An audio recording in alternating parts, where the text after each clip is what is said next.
5장 1절부터 15절까지 보겠습니다.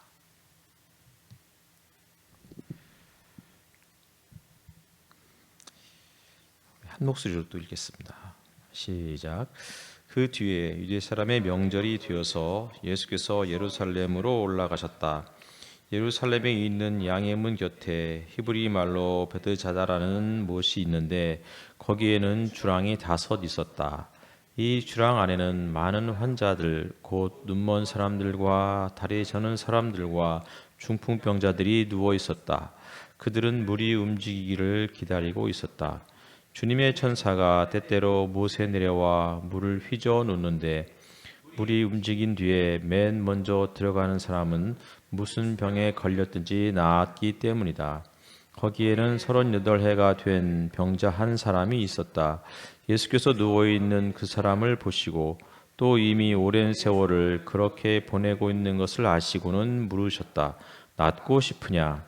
그 병자가 대답하였다. 주님, 물이 움직일 때 나를 들어서 못에다가 넣어준 사람이 없습니다.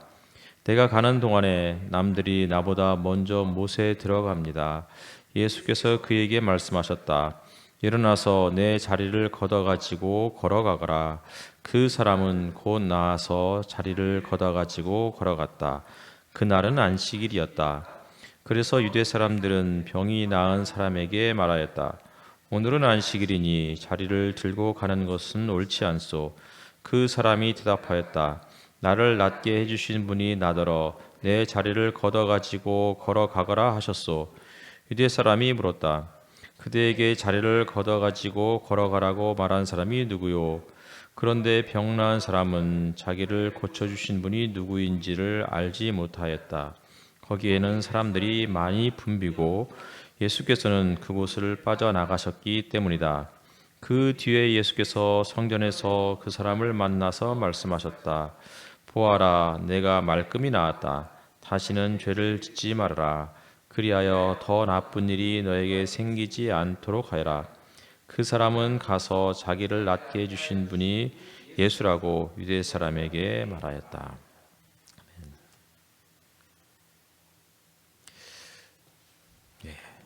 오늘 또 토요일 아침 기도회 2번째 시간을 또 우리가 맞이하게 되었습니다. 오늘 요한복음 5장의 말씀을 또 함께 나누는데요. 요한복음 5장은 우리가 일명 베데스다 연못가의 38년 된 병자 이야기, 세 번역은 베드자다라고 이렇게 표기를 했습니다. 유대인의 명절이 되었다 그러는데 요한복음에서는 유대인의 명절이 기본적으로 3대 명절은 유월절, 오순절 혹은 초막절 이렇게 세 명절이 있습니다. 그런데 이제 요한복음에서는 명절을 굉장히 중요한 어떤 절기로 그렇게 표시를 하고 있어요. 그래서 그 명절을 의도적으로 그렇게 강조하는 이유는 아마 그 명절의 의미들을 요한복음의 저자가 독자들에게 좀 강조하기 위해서. 근데 이제 특별히 요한복음 5장에 있는 명절은 어느 명절인지는 정확하게 나와 있지 않습니다. 그런데 어느 명절인지는 잘 모르겠지만 중요한 것은 안식일이었다는 거예요. 9절에 보니까 그날은 안식일이었다라고 되어 있어요. 안식일. 이게 안식일의 핵심은 혹은 유대 명절의 핵심은 신명기서에 나와 있는 말씀처럼 모든 사람들, 그 모든 사람들 안에는 아들과 딸, 남종과 여종, 심지어는 그 집에 머무는 나그네 이런 모든 자들이 함께 기뻐하는 날, 모든 사람들을 즐겁게 하는 날 이렇게 되어 있어요. 그냥 즐거운 게 아니고 누군가가 즐겁게 해 주어야 하는 날인 거죠. 그래서 모든 사람들을 즐겁게 하는 날 이렇게 되어 있고 또 안식일은 뭐 우리가 너무나 잘 알고 있듯이 하나님께서 세상의 모든 것들을 다 창조하시고 나서 만물을 쉬게 하신 날, 본인도 쉬셨던 날이면서 또 동시에 만물을 쉬게 하신 날이었어요. 그때 이제 창세기에서 보면은 모든 것을 다 마치시고 안식하시면서 하셨던 말씀이 보시기에 심히 좋았다라고 되어 있어요. 근데 사실은 쉼은 창세기 때부터 모든 만물들이 조화롭게 여유를 가지고 하루를 보낼 수 있는 그날이 가장 보기 좋은 날이다라고 성경은 이야기하고 있는 거예요. 그러니까 명절도 마찬가지고 안식일도 그렇고 이 두 가지 공통점은 뭐예요? 결국은 모든 사람들이 즐겁게 하기 위한 가장 중요한 방법은 여유인 거예요. 삶의 여유. 그날은 모든 것을 다 내려놓고. 그래서 유대인들은 그 아브라함 헤쉘의 안식이라는 책에서도 보면은 그 아브라함 헤쉘이 이제 그 사람 유대 랍비거든요. 근데 이제 부모님이 워낙 경건한 유대인이었는데 안식이 되면 금요일 저녁부터 이제 해가 지면서부터 안식이 시작됐잖아요. 정말 열심히 일을 하다가 갑자기 안식이 되면 하던 모든 일들 다 내려놔요. 이 일 마무리하고 그게 아니고 그냥 딱 거기서 멈추는 거죠. 그러면서 안식일이 시작이 돼요. 보통 그 금요일 오후부터 어머니는 음식을 준비하시고 집안을 정리하시고 또 자녀들은 또 그 안에서 또 자신들의 집도 다 정리하고 금요일 저녁부터 토요일 토요일 또 해가 질 때까지 만 24시간이죠. 그러나 또 해가 지고 나서 또 쉴 수 있는 거잖아요. 그러니까 충분한 쉼을 가질 수 있는 그 날이 안식일인 거예요. 그러면서 하시는 말씀이 내가 안식하니 너희도 안식하라고 말씀하시는 거죠. 다시 말하면 안식일의 주인은 하나님이시다. 이런 얘기를 하고 있는 겁니다. 근데 이제 이러한 안식일에 예수님이 명절이었고 안식일 날 예루살렘 성전을 찾아가신 거예요. 그런데 그곳이 어디였느냐면 성전 밖에 있는 아마 이제 북문에 있는 위치한 곳이라고 추측하고 있는데 그 베데스다 하고 베드자다 이런 곳에 그 예수님이 도착하셨는데 이 뭐 베데스다 혹은 베드자다 이 말은 인애의 집 혹은 자비의 집 이런 의미를 담고 있다고 그렇게 해석을 할 수 있을 것 같아요. 어쨌든 이곳에서는 양의 문이라고 불리는데 이곳은 요 당시까지는 어땠는지 정확하게는 고고학적으로 잘 드러나 있지는 않지만 수많은 하루에도 수많은 양들이 이 문을 통과했고 그 양들은 성전에서 바쳐질 제물들이었어요. 근데 굉장히 아이러니한 것은 양은 성전 안으로 들어가는데 지금 가축을 그 돌보고 어쩌면 만물의 영장이라고 말하는 인간은 몸에 흠이 있다는 이유로 그 성전 안으로 들어갈 수 없는 거예요. 그래서 양의 문 곁에서 혹은 이 북문 혹은 동북문 이 곁에서 그냥 머물고 있는 것이죠. 근데 이곳에 있는 사람들이 주로 어떤 사람들이냐면 많은 환자들인데 눈먼 사람들, 다리 저는 사람들, 중풍병자들이었어요. 다시 말하면 이 사람들의 공통점이 뭐냐면 기본적으로 누군가의 도움이 없으면 자기가 원하는 방향으로 목적지까지 갈 수 없는 사람들인 거죠. 이곳에 예수님이 찾아오셨는데 이곳에 이제 전설이 있는 거죠. 주님의 천사가 때때로 못에 내려와 물을 휘저어 놓는데 물이 움직일 때 맨 먼저 들어가는 사람은 무슨 병에 걸렸든지 다 나을 것이다. 이게 이제 뭐 성경의 전설은 아니고 아마 그리스 로마 신화에 나오는 그런 어떤 그 치유의 신에 대한 어떤 전설로 많은 사람들이 그렇게 이해를 하고 있습니다. 어쨌든 이러한 곳에 38년 된 병자가 있는 거죠. 근데 38년 동안 이 사람은 한 번도 그곳을 떠나지 못했을 것 같아요. 항상 그 베데스다 연못을 바라보면서 저 연못이 언제 흔들릴까? 천사는 분명히 눈에 보이지 않을 텐데 물이 흔들리면 아 천사가 내려왔구나 라고 생각할 거 아니에요. 근데 38년 동안 그냥 거기를 쳐다보고 있는 거죠. 38년 동안 이 사람이 그곳에 얼마만큼 오래 있었는지는 정확히 모르겠지만 그곳에 온 이후로부터는 혹시 나에게도 기회가 올지 모르겠다라는 마음으로 그냥 그곳에 계속 24시간 머물면서 1년 365일을 머물면서 그 때를 기다렸던 것 같아요. 근데 이게 이제 문제는 정기적인 게 아니에요. 세번역은 때때로, 개역개정은 가끔 이렇게 되어 있어요. 이게 이제 가장 큰 문제인 거죠. 이게 우리의 인생도 마찬가지라고 생각이 들어요. 가끔 무슨 어떤 나에게도 행운이 찾아올 때가 있는데 문제는 그게 언제인지 모르겠다는 거죠. 그러니까 어떻게 해요? 인생을 거기다 다 쏟아붓는 거예요. 38년 된 병자는 사실은 우리의 모습하고도 굉장히 흡사하죠.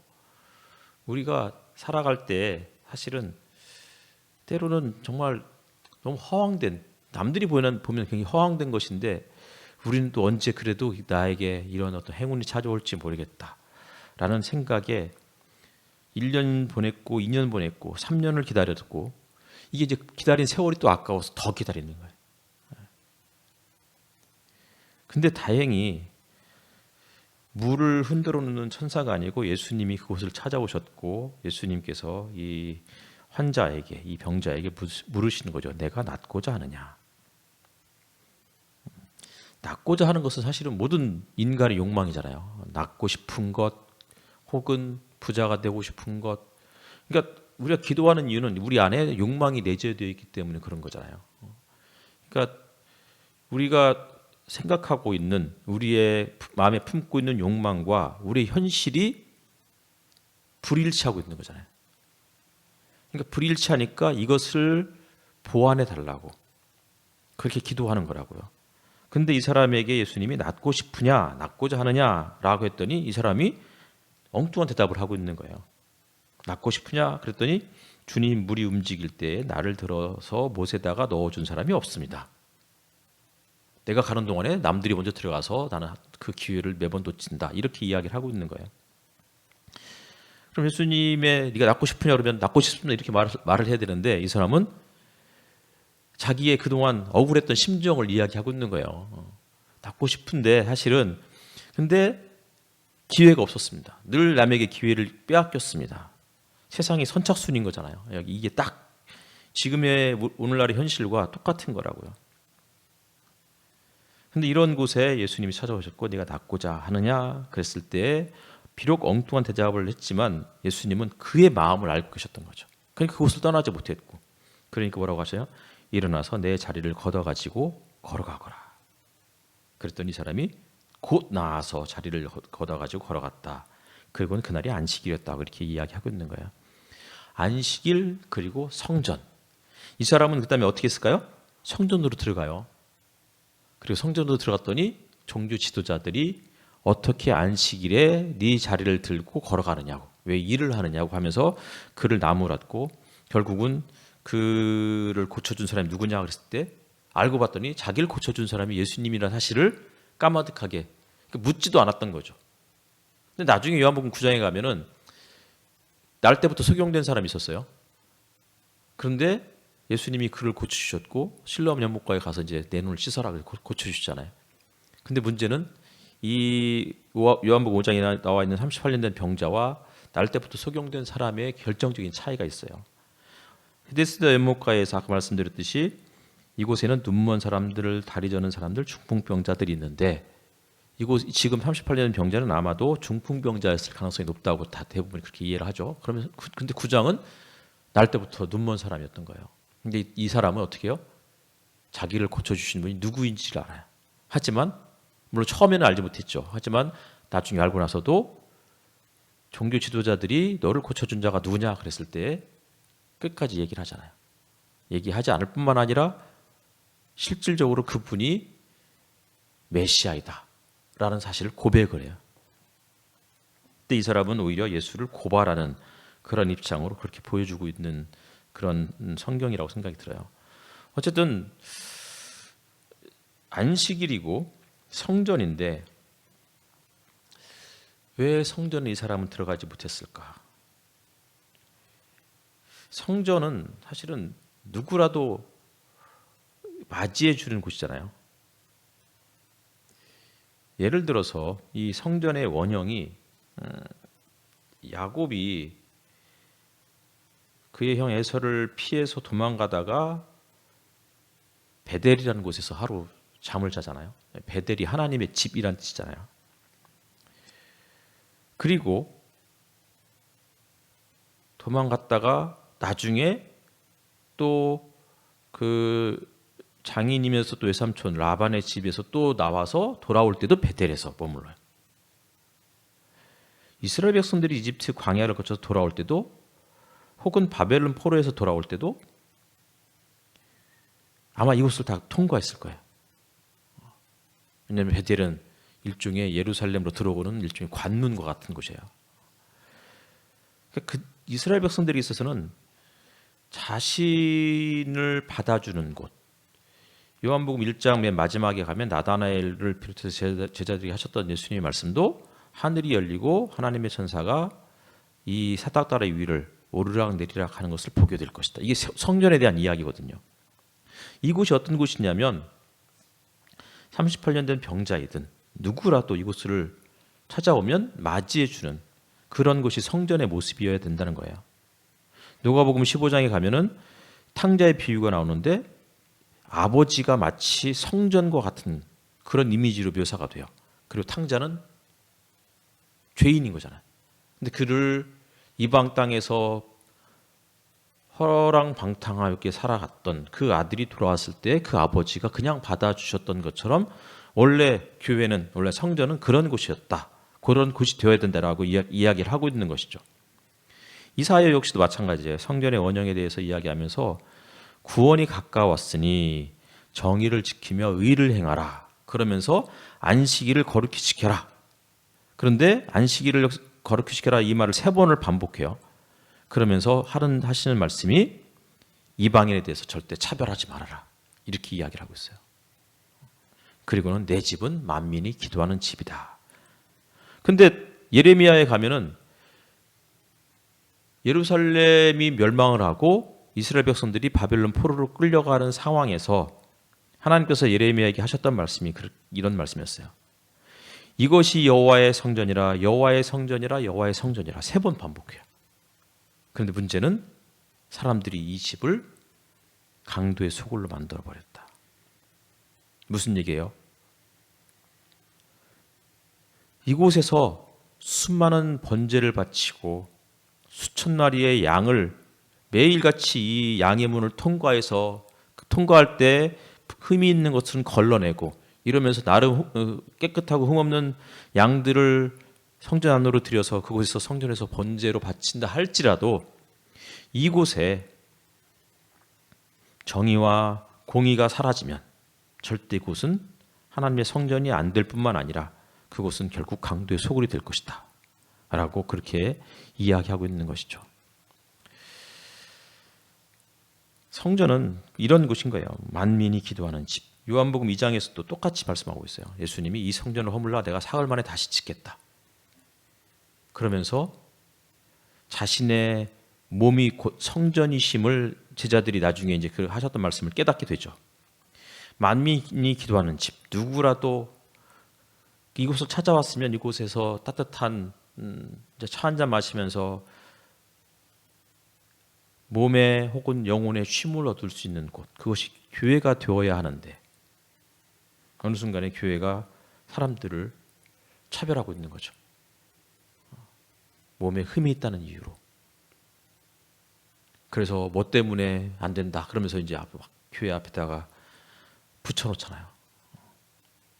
근데 사실 우리가 다 그런 사람들이잖아요. 사실은 우리가 38년 된 병자하고 뭐가 다르겠어요. 우리는 평생 동안 그거 38년 된 병자처럼 그렇게 살아왔다고요. 언제 저물이 흔들리지? 언제 내 인생에 행운이 찾아오지? 그럼 그것만 거기에 내 삶을 올인하고 살아왔는지도 모르겠어요. 그래서 제가 그런 기도문을 쓴 적이 있어요. 그걸 읽고 마치도록 하겠습니다. 베데스다 연못가에 38년 된 병자를 비난한 적이 있습니다. 자신의 문제를 해결해 주신 예수를 고소해서 그 일로 예수께서 박해를 받게 되었다고 말이지요. 그런데 다시 보니 38년 된 병자는 다름 아닌 저 자신이었습니다. 정확히 말하면 저는 50년 된 병자입니다. 평생을 베데스다 연못을 떠나지 못하고 살았습니다. 때때로 그리고 맨 처음 신앙을 가지고 나에게 언제 기적 같은 일이 벌어질지 몰라 그곳을 떠나지 못했습니다. 떠나고 싶었던 적이 없었던 것은 아니었습니다. 하지만 몸이 허락하지 않았습니다. 연못이 휘저어질 때 물속으로 맨 먼저 들어가고 싶었습니다. 하지만 그건 역시 몸이 허락되지 않았습니다. 떠날 수도 들어갈 수도 없는 저는 50년 된 병자입니다. 평생을 언제인지 모르지만 그날 그때를 막연하게 기다리며 살았습니다. 내게도 기적이 일어날지도 대박이 터질지도 꿈이 현실이 될지도 모른다는 생각으로 천사들이 하늘에서 내려오기를 기다리며 물이 출렁 있는지를 뚫어지게 쳐다보면서 살았습니다. 그건 산 것이 아니라 죽은 것입니다. 차츰 매 순간 죽어가고 있었는데 그것도 모르고 살아날 것이란 믿음을 가지고 살아오다니. 다른 사람들이 다 죽기를 바랐습니다. 그들이 사라져야 제가 사라지리라 믿었습니다. 천사가 임할 시기가 언제인지 모르고 1등만이 살아남는 거지 같은 세상인데 그것을 떠나지 못하고 살아왔습니다. 거지 같은 나이입니다. 그런데 안식일에 당신이 나를 찾아오셨습니다. 낫고 싶으냐는 질문에 물이 흔들릴 때 물속에 넣어줄 사람이 없다는 말을 내뱉었습니다. 낫고 싶었는데 그럴 수 없는 현실에 화가 났었던 때도 있었지만 언제부터인지 모르지만 회복에 대한 꿈을 접은 지 오래였습니다. 오늘 기도했습니다. 다시 한번 기회를 달라고. 하지만 정작 낫고 싶으냐는 당신의 질문에 나도 모르게 그런 말이 툭 튀어나오고 말았던 것이죠. 주님, 이제 물이 흔들리는 것인지 제 눈이 아른거리는 것인지 제 마음이 흐느적거리는 것인지 이제 분간조차 할 수 없습니다. 노안 탓인지도 모르겠습니다. 베데스다에 보이지 않는 끈이 제 발목을 칭칭 감고 오도 가도 못하게 만들었습니다. 그런 상황에서 나를 찾아오신 주님, 성전 안에서 밖으로, 갈릴리에서 예루살렘으로, 하늘에서 이 땅으로 이렇게 주님은 찾아오셨고 구원하셨습니다. 낫고 싶다는 말씀도 제대로 드리지 못했는데, 낫고 싶다고 아멘 아멘 하며 대답하지 못했는데, 자리를 들고 일어나 걸어가라는 당신의 명령은 자비 그 자체였습니다. 보이지 않는 끈이 끊어지고 늘 꿈꾸었던 성전 안으로 들어가 당신을 만날 수 있게 되었습니다. 성전이 만민이 기도하는 집이라는 말씀이 무슨 뜻인지 알게 되었습니다.